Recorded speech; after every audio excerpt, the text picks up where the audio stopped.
On se retrouve une nouvelle fois en début d'après-midi en direct depuis le plateau de la foire de Brignoles, pardon, pour parler maraîchage, potager. Mais avant de recevoir mes deux invités et de vous les présenter, on va faire un dernier éclairage sur le concours de cuisine qui va se dérouler, c'est juste derrière moi, sur l'atelier dégustation qui est au cœur du pavillon innovation ici sur la foire. Parce qu'en fait, il reste des places. On peut encore s'inscrire. Si vous avez envie de vous essayer à la cuisine, de relever le défi, de jouer à Top Chef un peu Made in Brignoles, Made in Provence Verte. C'est ici que ça se passe. Inscrivez-vous ici en direct. Venez présenter directement sur le plateau, l'atelier dégustation, pardon, sur le pavillon des innovations, avec un concours de cuisine qui sera axé autour du pois chiche. Et en plus du fait de se faire plaisir, de bénéficier de conseils avisés de la part notamment de Sarah Tatouille, qu'on reçoit régulièrement ici, il y a des très jolis lots à gagner, du matériel de cuisine notamment. Voilà, dernier appel, ça commence à 14h30. Inscription ici, sur place, à l'atelier dégustation, au pavillon des innovations pour le concours de cuisine spécial pois chiche. Ceci étant dit, on va parler donc potager, maraîchage avec deux intervenants. Vous, Julien Vert, donc vous êtes dirigeant de l'entreprise qui s'appelle Potager et Compagnie. Et vous, Tina Soster, vous êtes du lycée privé Provence Verte. Vous êtes basé à Saint-Maximin. Potager et Compagnie, vous proposez des potagers communaux clés en main. Vous accompagnez en fait les communes, les intercommunalités qui souhaiteraient ouvrir leur foncier à installer du maraîchage et des potagers. Oui, c'est exactement ça. Donc on est d'abord maraîcher bio, on a notre propre lieu de production et pour nous c'était important en termes de crédibilité et de cohérence de commencer vraiment par la production. Donc on a notre ferme maraîchère municipale au Val et sur cette base on développe de l'activité de formation et effectivement de l'activité de consultance, d'accompagnement de projets à destination notamment des collectivités du territoire. L'idée c'est de les accompagner pour qu'elles créent une ferme maraîchère municipale, donc elles produisent elles-mêmes des fruits et légumes bio qui vont alimenter les cantines scolaires. Voilà, et donc ça permet d'avoir de la production locale, ça permet aussi de faire des activités pédagogiques autour de cette ferme, et ça répond évidemment aux objectifs de la loi Egalim sur l'approvisionnement local des cantines, notamment en produits bio. Voilà, vous, avant d'être aménageur, entre guillemets, vous êtes d'abord professionnel du maraîchage. L'idée de proposer vos services aux communes, aux intercommunalités, comment ça a germé ? Alors au départ, on était très orienté potager d'entreprise et finalement nos premiers clients, nos premières réalisations, ça a été des potagers d'entreprise. Donc là, l'idée, c'est vraiment de nourrir la communauté de travail avec un maraîcher qui est salarié de l'entreprise. On a fait ça notamment pour une PME locale qui s'appelle Soleil du Sud. Et puis, au fur et à mesure qu'on a communiqué sur le projet et que ça a été un petit peu connu, on a été contacté par beaucoup d'élus locaux qui avaient envie de faire des choses à destination de l'alimentation, de l'éducation au goût, de la production locale. Et petit à petit, on est allé sur ces projets de potagers communaux, à l'image du plus connu, c'est la commune de Montsartou, dans le département d'à côté, qui fait ça depuis plus de 10 ans. Le maraîchage à portée de tous, Tina Soster, j'imagine que c'est quelque chose qui vous intéresse, vous, avec votre volet formatrice, formation. Vous formez des opérateurs, des jeunes du territoire, justement, ces métiers de l'agriculture, du maraîchage, de voir qu'il y a des débouchés, et en plus des débouchés qu'on n'attendait pas forcément. On sort de l'exploitation un peu classique. Alors en effet, au lycée privé Provence Verte, on fait pas mal de formations. On commence dès la 4e jusqu'au bac. Donc déjà, les 4e, 3e, on va les sensibiliser au métier d'agriculteur. Donc il y a du maraîchage. On fait aussi du maraîchage au lycée. D'ailleurs, on produit donc, des légumes qui vont être consommés sur place à la cantine. Et donc voilà, on commence déjà par sensibiliser les jeunes en 4e, 3e. Et ensuite, on va proposer des formations qui peuvent être orientées sur le maraîchage, mais aussi sur d'autres types de filières agricoles. Et pouvoir aguerrir des jeunes qui sortent de chez vous, les mettre en stage peut-être dans des structures un peu innovantes comme celle-là, c'est quelque chose qui forcément peut vous intéresser et peuvent intéresser aussi les jeunes du territoire. En effet, ça permet de montrer une autre image du monde agricole. C'est pas simplement le paysan du coin. Il y a une image quand même un peu plus évoluée, on va dire, et un peu plus attirante en fait pour les jeunes. Et en effet, dès la 4e, 3e, on leur fait faire des stages d'immersion. Ça pourrait être dans ce type d'entreprise pour leur donner vraiment envie. Et comme ça peut être sur d'autres choses. Et puis on continue quand on fait des bacs pro, les jeunes font jusqu'à 1 mois de stage par an. Et quand on fait de l'apprentissage, forcément, ils sont 3/4 du temps en entreprise et un petit quart du temps en fait en centre de formation.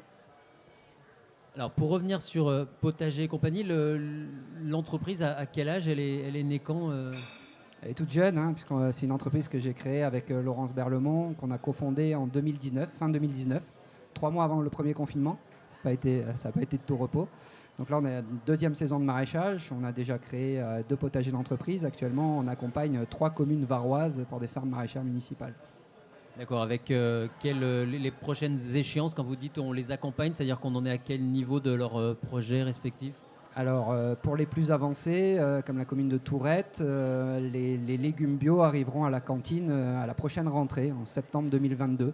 Donc actuellement, on est en train de préparer les sols, de configurer la future ferme, de la dimensionner aussi en cohérence avec les besoins de la cantine. Et surtout, on aide la commune à recruter son maraîcher, puisqu'il va falloir que la commune se dote d'un nouvel employé communal, un maraîcher qualifié, qu'on va l'aider à recruter, qui arrivera en début d'année prochaine, pour aménager la ferme, préparer l'entrée en production, et donc ça va aller très vite. Et sur les autres projets qui sont en cours, c'est plutôt des entrées en production 2023. On consacrera l'année 2022 là aussi à aménager, dimensionner, aménager, puis recruter le maraîcher. On imagine, on évoquait ce matin avec les élus de la Provence verte, de l'agglomération, le projet alimentaire territorial, le PAT.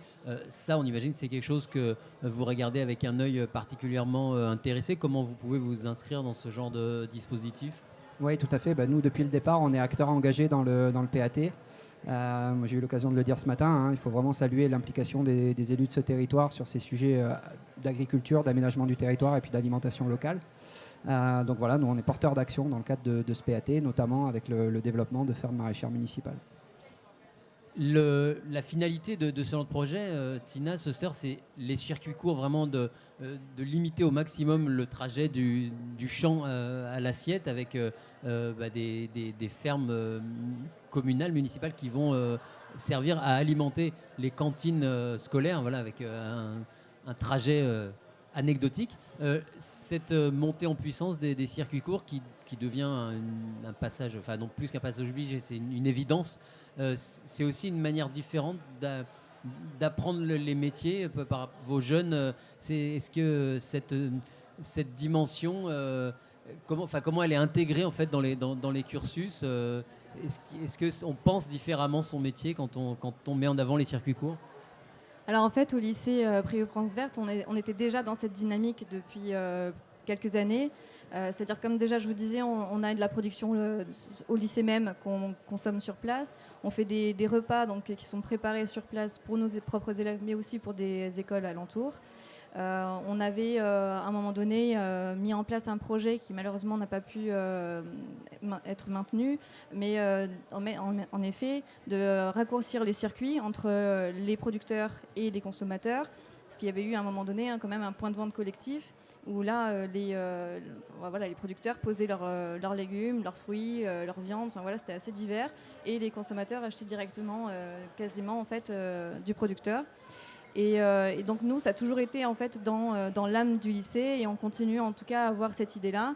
Donc on ne l'impose pas, mais forcément en montrant cet exemple-là à nos élèves, on essaye forcément de les sensibiliser à ça et leur rendre normal, en effet, évidente ce fait d'avoir des circuits courts, d'acheter directement au producteur, quitte à parfois faire plusieurs arrêts et pas faire toutes ses courses au même endroit, mais avoir peut-être, même certainement de meilleurs produits à prix à des prix qui restent quand même très raisonnables.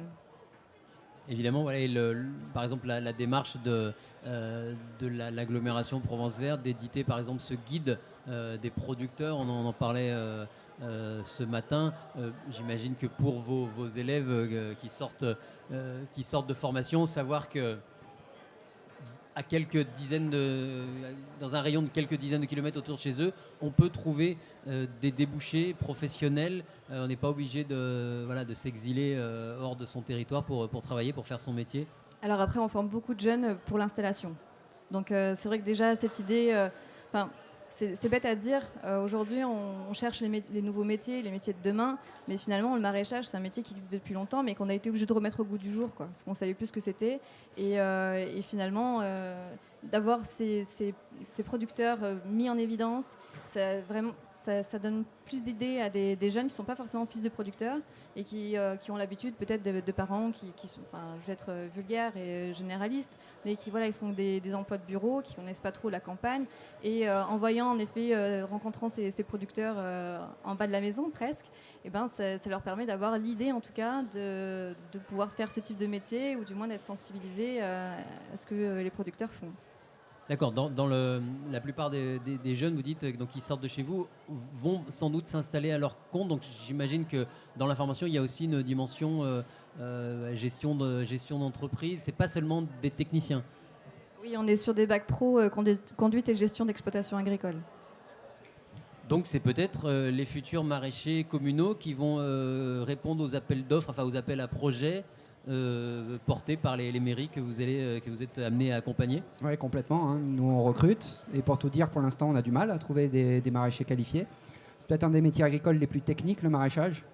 Moi, j'ai l'habitude de dire, quand vous êtes viticulteur, par définition, vous cultivez une seule espèce de la vigne. Quand vous êtes céréalier, de nos jours, vous cultivez 3 ou 4 espèces.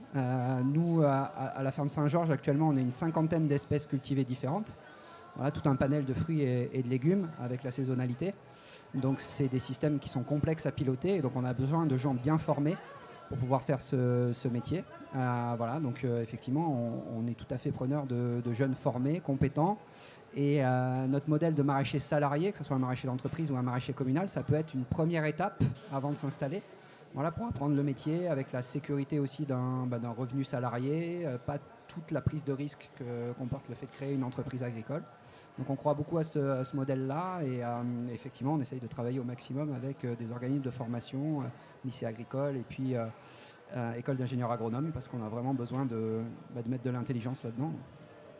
Du mal à recruter. Est-ce que c'est quelque chose aussi que vous rencontrez Est-ce que la filière maraîchage au sens large, est-ce qu'elle séduit Est-ce qu'elle fait un peu peur Vous avez du mal à remplir? Donc justement, en effet, elle séduit pas énormément. C'est pour ça qu'on lutte, hein, on sensibilise un maximum les jeunes à ces métiers-là, parce qu'en effet, c'est l'avenir. Hein, sans maraîchage, on ne mange pas. Hein. Donc oui, on les sensibilise. Et on manque de candidats. Donc on a d'autres candidats sur de la vigne, parce que c'est quand même aussi une grande part de la production locale. Mais notre but, quand même, c'est d'avoir de plus en plus de jeunes sur du maraîchage. Pour revenir encore une fois sur potager et compagnie, alors on a parlé des potagers communaux, mais il y a un volet qu'on a rapidement évoqué, c'est les potagers d'entreprise. Ça, c'est très original, très innovant. Alors vous avez parlé de l'entreprise Soleil du Sud, à Roquebaron, qui a son potager d'entreprise. C'est quelque chose qui se développe sur le territoire quand on a un petit bout de terrain autour des locaux de l'entreprise, de faire pousser quelques légumes. Comment vous pouvez les accompagner? Ouais, c'est ça l'idée. Soit il y a du foncier disponible, soit on peut accompagner les entreprises dans leur recherche de foncier. Et donc l'idée, c'est vraiment que l'entreprise recrute un nouveau collaborateur, maraîcher, qui va nourrir la communauté de travail. Donc l'entreprise supporte les investissements, le salaire du maraîcher, puis vend les légumes aux salariés qui le souhaitent. Et l'idée, c'est que ça concrétise, ça rend visible l'engagement des entreprises en matière de responsabilité sociétale. Ça fournit un lieu convivial où les gens vont pouvoir venir manger. On peut imaginer toute une série d'animations, de chantiers participatifs. Voilà, ça permet aussi de travailler sur les liens entre alimentation et santé. Chez Soleil du Sud, ils ont fait intervenir une nutritionniste voilà, pour sensibiliser les gens à la manière de cuisiner des légumes bruts et s'alimenter différemment. Donc voilà, ça contribue à l'image de l'entreprise, à son attractivité, à la fidélisation des collaborateurs. Voilà, et puis c'est aussi un outil de management parce qu'au potager, on va pouvoir, entre la direction d'une entreprise et les personnes qui sont plus dans des fonctions d'exécution, on va pouvoir se rencontrer un peu hors cadre et ça peut être un levier intéressant pour aussi faire du management et de la cohésion d'équipe. D'accord, donc on peut imaginer que d'ici quelques années, il y aura peut-être plus de tickets restaurant et qu'on repartira chez soi avec un panier, des courgettes, des tomates. Ouais, oui, tout à fait. Et d'ailleurs, chez Soleil du Sud, ils avaient fait le calcul, parce qu'ils n'avaient pas les tickets resto, et ils se sont engagés dans ce projet de potager d'entreprise. Et au final, ça leur coûte moins cher que s'ils avaient mis en place les tickets restaurants. Et ça permet, voilà, les tickets restaurants, malheureusement, ils sont souvent dépensés dans du fast-food, et voilà, il n'y a pas toujours une dimension ni locale ni santé. Et donc là, voilà, pour un budget équivalent, ils ont créé un projet qui est vraiment intéressant, qui est porteur de sens. Eh bien, merci Tina Soster du lycée de la Provence Verte et Julien Vert de Potager et compagnie d'être venus parler avec nous maraîchage, agriculture, nourriture saine, équilibrée. Merci à vous, bonne journée, bonne foire et nous on se retrouve dans quelques minutes. On va faire un petit direct improvisé là en direct du concours de cuisine qui aura lieu là dans quelques minutes derrière moi autour du pois chiche aussi Made in Roquebaron, Made in Provence Verte. Merci beaucoup, bonne journée et Merci bonne à foire. Merci.